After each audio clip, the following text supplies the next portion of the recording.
A paz do Senhor. Se você chegou aqui nesse vídeo angustiado, querendo saber como encontrar o seu propósito de vida, esse vídeo é para você.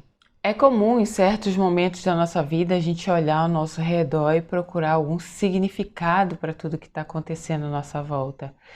No entanto, quando a gente começa a procurar o propósito de vida, na verdade, o que a gente está querendo encontrar é um sentido para tudo isso que a gente está vivendo.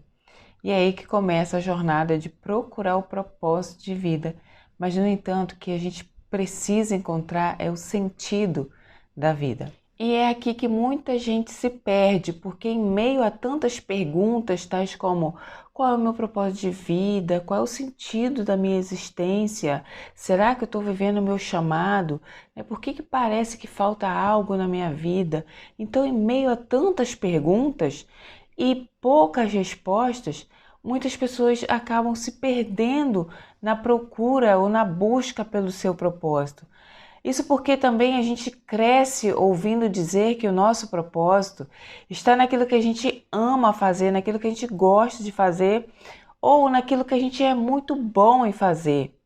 Mas se eu te disser que o propósito pode não estar em nada disso, se eu te disser que seu propósito não está exatamente naquilo que você ama fazer ou naquilo que você é realmente bom em fazer, a verdade é que você não precisa procurar pelo seu propósito, porque é ele que encontra você.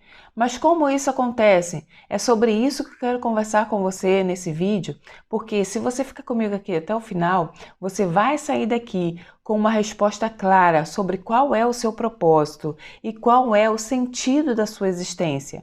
Certamente você já deve ter ouvido a história de alguém que parece ter tudo na vida: o corpo dos sonhos, a casa perfeita, o trabalho ideal, uma família muito amorosa, mas ainda assim sente que falta algo e que a vida não faz sentido.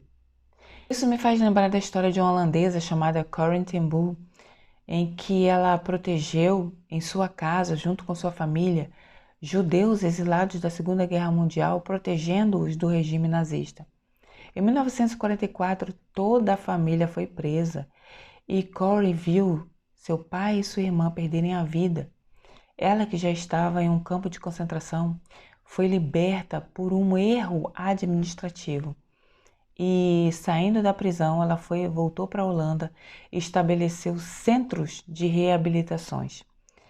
Ela viajou por mais de 60 países e escreveu muitos livros.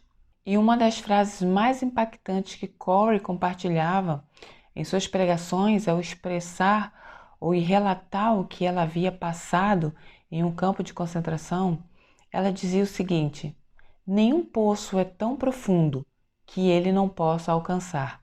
Com Jesus, mesmo nos momentos mais difíceis e sombrios, o bem permanece e o bem maior há de vir.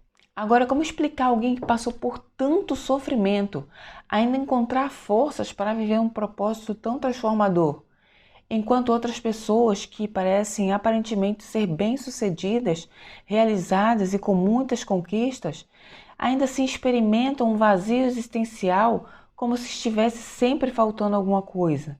Longe de mim romantizar o sofrimento, mas eu quero te mostrar o quão é importante você conhecer o seu propósito, porque é na hora da adversidade, é ele que vai te manter ali firme, de pé, com esperança de dias melhores. No entanto, se você não tem um propósito, ainda que você esteja cercado de conquistas, você pode sim experimentar um vazio existencial muito profundo e vivenciar um tédio que você não sabe como sair.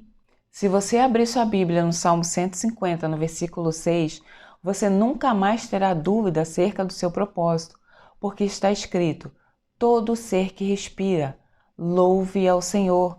Exatamente isso. Você foi criado para que o Senhor venha a ser glorificado, para adorar a Deus. Por isso que eu chamo de propósito universal, porque tudo foi criado para a honra e glória do Senhor. E se você acha que adorar a Deus é pouco, prepara papel e caneta que eu vou te mostrar o que a adoração faz no mundo espiritual. Mas antes eu quero mostrar mais uma evidência bíblica sobre o seu propósito, que se encontra em 1 Coríntios, no capítulo 10, no versículo 31, que diz o seguinte: portanto, quer comais, quer bebais, ou façais outra coisa qualquer, fazei tudo para a glória de Deus.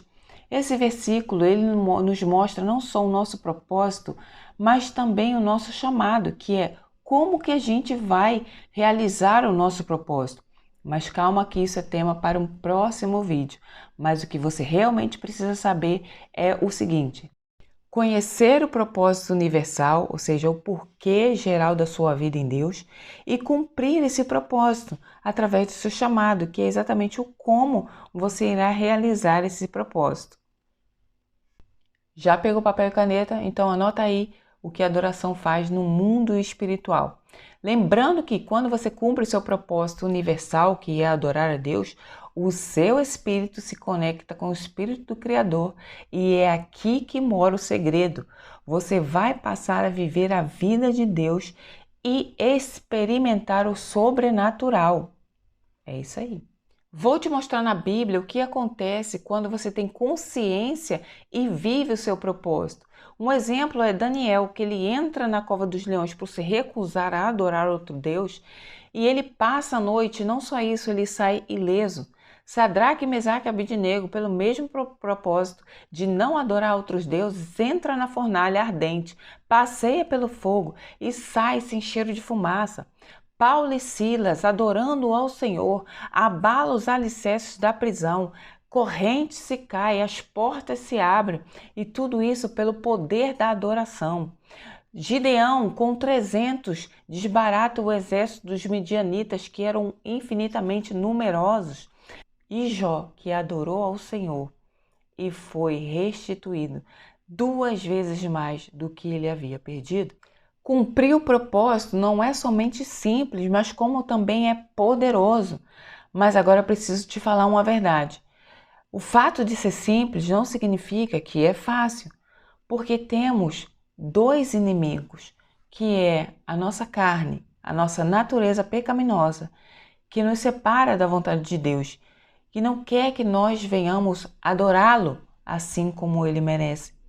E o inimigo número 2, que é o inimigo das nossas almas, que ele luta para que você não viva o poder da adoração, para que você não viva o seu propósito. E ele está a todo tempo tentando te roubar do teu propósito. Mas não se preocupe, porque Deus, pensando em tudo isso, nos mandou um aliado, que é o digníssimo, a pessoa do Espírito Santo, para nos fortalecer e interceder por nós, até com gemidos inexprimíveis. E não é só isso, o Espírito Santo de Deus também nos capacita a vencer o mal e a sujeitar a nossa carne, nos ajudando a cumprir nosso propósito com excelência. Afinal, ninguém pode dizer que Jesus é o Senhor senão pelo Espírito de Deus. Agora que você entendeu como ser encontrado pelo seu propósito, não deixe sua jornada parar por aqui. Se inscreva no canal e ative as notificações para que você não perca nenhum conteúdo. E eu quero te ouvir. Conte para mim a sua experiência, Conte para mim a sua dúvida. Quem sabe, a sua dúvida não vai ser tema do próximo vídeo. Espero que você tenha gostado. Até o próximo vídeo. Tchau, tchau.